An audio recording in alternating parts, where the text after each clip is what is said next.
Lihat, baru bangun aja dimodali karo Gus Tela 86.400 detik sehari. Betul kan?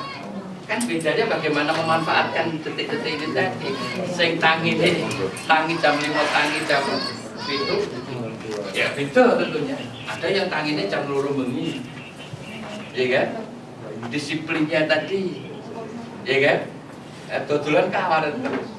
Misalnya janji nganternya tanggal 18, tanggal 17 sik ditagih. Janji 18 17 lagi ditagih. Oya lagi diterke pesenane. Ya kan? Nah, hal seperti itu nanti kan kedisiplinan seperti itu. Ya. Makanya kalau misalnya Pak Siti, kalau orang-orang Tiongkok, orang-orang Tiongkok itu kalau belum sukses kan makanya gugur. Betul kan Pak Cinta saya? Jadi kalau saya ini belum ada untuk buat masak misalnya, ini masak kalau bisa beli di sini. Kalau perlu ya poso sih. Sedino, non sewu. Kalau kepengen maju, karena yang saya selamatkan kan ini harus diselamatkan dulu. Ini begitu kemakan Pak, seminggu mesti langsung ketok kita nggak produksi. Ini lama kalau nggak ngisi. Pas 10 tahun tadi begitu mesin ordinnya rusak baru datang lagi ke Bang, nggak dipercaya. Hitung tahun orang disimpenan, ditolak marah-marah.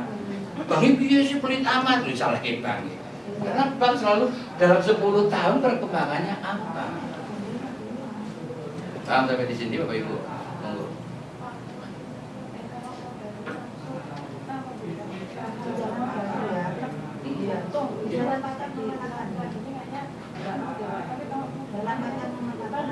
Nah, sekarang ini saya kosong dulu, ini semua dikosongin dulu semua kan, ya kan? Dan semua tadi kan harus dikeluarin gitu kan, dicatat.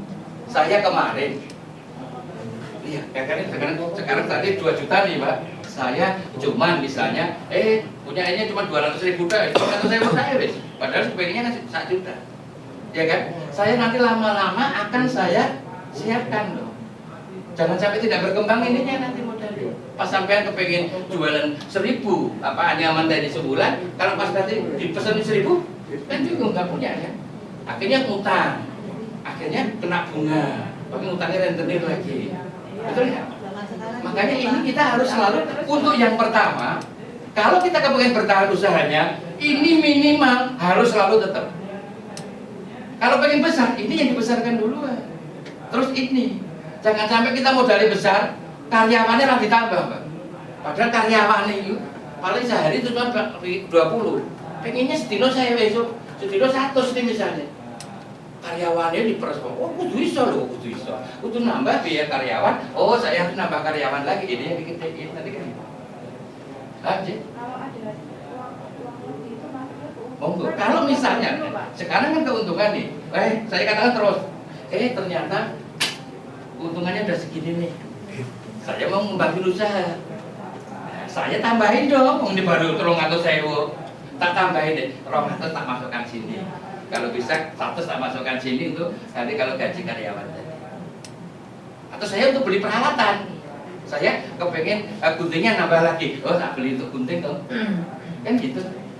Dipecah-pecah, dipilah-pilah. Oh, baru yang segini. Nih kalau anakku mau beli komputer, nih beli harddisknya dulu, keyboardnya dulu. Pengen beli motor belum cukup nak nih lagi roda deton nih, gitu loh. Jangan tuh dipaksain beli motor, rampung 14. Atau helmnya saja Mbak ya. Ibu juga gitu. Oh, nanti saya sekarang pakai motor, gitu kan? Jangan terus UKM sudah tahun ini motor, 10 tahun pakai motor lagi. Wah, pasti 10 tahun harus mobil gitu. Oh, ini nanti saya juga nyelengi meneng. Nah, nanti bagaimana nyelenginya lagi? Jangan pakai motor terus. Pas naik motor nanti begitu punya mobil kan, lampu merah, lampu buka pintu kakinya turun gitu. Biasa aja kayak motor kan gitu terus sampai kayak motor begitu lampu merah kaki turun gitu. Begitu kaki punya mobil, kakinya begitu buka pintu kaki mundur gitu. Itu sampai buka motor. Ya kan, kok pakai mobil gitu loh. Hati-hati gitu. Ya, namun ada lagi Bapak Ibu ngelola uang. ya kan? Coba kalau bisa masing-masing punya seperti ini, bikin sendiri. Ini disiplinnya di kamar ya, jangan di toko nih. Gue di sini mbak. Dengan peluang nanti tuh. Kasih satu-satu. Oh gitu. Kalau saya nggak gitu, siapa tahu ini jadi bisnis.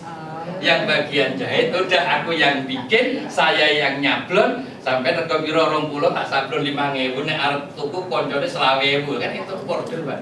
Betul nggak? Loh, maksud saya gitu, kenapa nggak saya bagi itu begitu biar jadi ordernya teman-teman gitu loh. Pak, kalau taruhnya di kamar nanti suaminya beli Nah, kadang-kadang ini ngerti sekarang ini di Pak Hakim juga kayaknya. Sekarang nulis lagi, kalau suami ngambil rokok nulis rokok. Ya kan? Ini nanti kan harus dimasukkan dosi ini kadang-kadang ini utang ini tagih. Nanti kalau nggak ditagih pas untung harus balikin lagi. Pecah yang untuk paling kelontong pecah. Sobek itu kena rokok yang udah desi bojone. Kena rokok kan butuh diganti, Mbak. Betul nggak? Nah, ini sehingga nanti kalau nggak dimunculin begitu, bojomu nusul-nusul ke anaknya. Punya warung perancangan entek dipangan anaknya. Padahal anaknya cuma bawa permen, kue kecil. Lah bojone rokok, kopi gitu kan. Anaknya sing diseneni, padahal bapaknya yang banyak. Sehingga nanti kita ngerti tagihannya sopo saya ngerti. Enggak, bukan bapak yang di sini mah, bapak yang di sono. Kalau yang di sini sih, waduh baik. Ya, paham ya? Monggo. Misalnya ini termasuk yang gimana ya, yang nabung tapi wajib, misalnya sehari 5.000 nanti Untuk apa? 1 tahun baru diambil, tabungan wajib. Boleh aja, untuk apa? Boleh saja, artinya nanti tabungan wajib. Nah, itu berarti nanti tabungan wajib apanya nanti yang dari sini aja. Kalau ini wajib, nanti balik lagi. Kan gitu. Ini wajib, karena nanti akhir bulan itu saya harus bayar karyawan, bayar listrik. Tanggal 15 itu ngumpul udah tenang aku gitu loh. Jadi sampai nggak kemerungsung. Ada yang dikejar. Kalau nggak gitu, wah repot nanti. Kalau itu misalnya kan diambil 1 tahun ya, Yeah. misalnya sehari 5.000 dari 1 tahun itu dimasukkan modal atau Nah, monggo, ini kan keuntungan tuh kan. Iya. Kalau misalnya, 1 tahun itu mau saya beli untuk mesin bordir sehingga aku punya 2, masukkan lagi ke sini. Nanti harus nyelengi kalau mesin bordir ini rusak, Mbak. Tapi kalau misalnya saya pokoknya setahun harus 2, Pak. Berarti setahun saya harus balik plus nyelengi lagi dari sini 5.000 lagi supaya tadi dapat lagi supaya 3 itu yang bagus.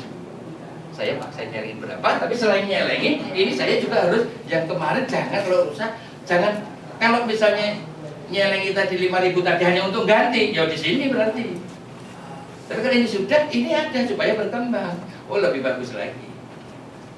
Kalau nih Pak, mohon maaf, ya, UKM kita, teman-teman ini kita jarang bangkrut. Satu yang menjadi masalah, ini tidak dipilah. Jadi satu dikira untuk. Satu, kalau apalagi kalau misalnya pendapatannya dari usaha itu. Titik kebangkrutan yang pertama adalah kalau sampai keuntungan itu belum bisa nyukupi kebutuhan bulanan ini, rutin. Apalagi makan di sini masuk. Ini yang jadi concern kita harus konsentrasi menyelamatkan modal ini C. Ini yang butuh didulukan. Kalau perlu makanya bubur hari ini. Betul, Pak. Jangan berasnya ditambah, airnya tambahin. Wah, saya seger nih, bubur ayam. Oh, anaknya bisa makan bubur. Ya kan? Besok kalau seneng, wah bubur bosen Bu. Oh, besok senang. Iya, ini harus diupayakan supaya ini tetap. Kalau enggak, apalagi kita mau sumber penghasilannya usaha kita, takut saja ini dipaksakan. Sekarang dipaksakan makan nasi, besok makan nasi, lusanya nggak makan, nggak usaha lagi. Satu. Kebangkrutan yang kedua adalah ini cukup, tapi karena tidak dipilah, ya kan? Usaha ini kan ngumpul tambah banyak nih. Yang ibu beli mesin lagi tadi, wah udah banyak bisa untuk beli mesin apa namanya bordir lagi. Ini padahal cuma ini kan salah satunya adalah nyelengi mesin yang bordir kemarin yang sudah ada, kalau rusak udah ganti kan. Akhirnya 6 bulan kita punya mesin baru, gitu kan? Mesin yang satunya rusak, Pak. Akhirnya karyawan kebanyakan, udah terlanjur terima karyawan 2 mesin misalnya, ya kan? Akhirnya nanti bangkrut lagi. Jadi kebangkrutannya ada satu, kan ini yang termakan karena penghasilan keuntungannya belum mencukupi kebutuhan rumah tangganya. Yang kedua, sudah mencukupi kebutuhan rumah tangga,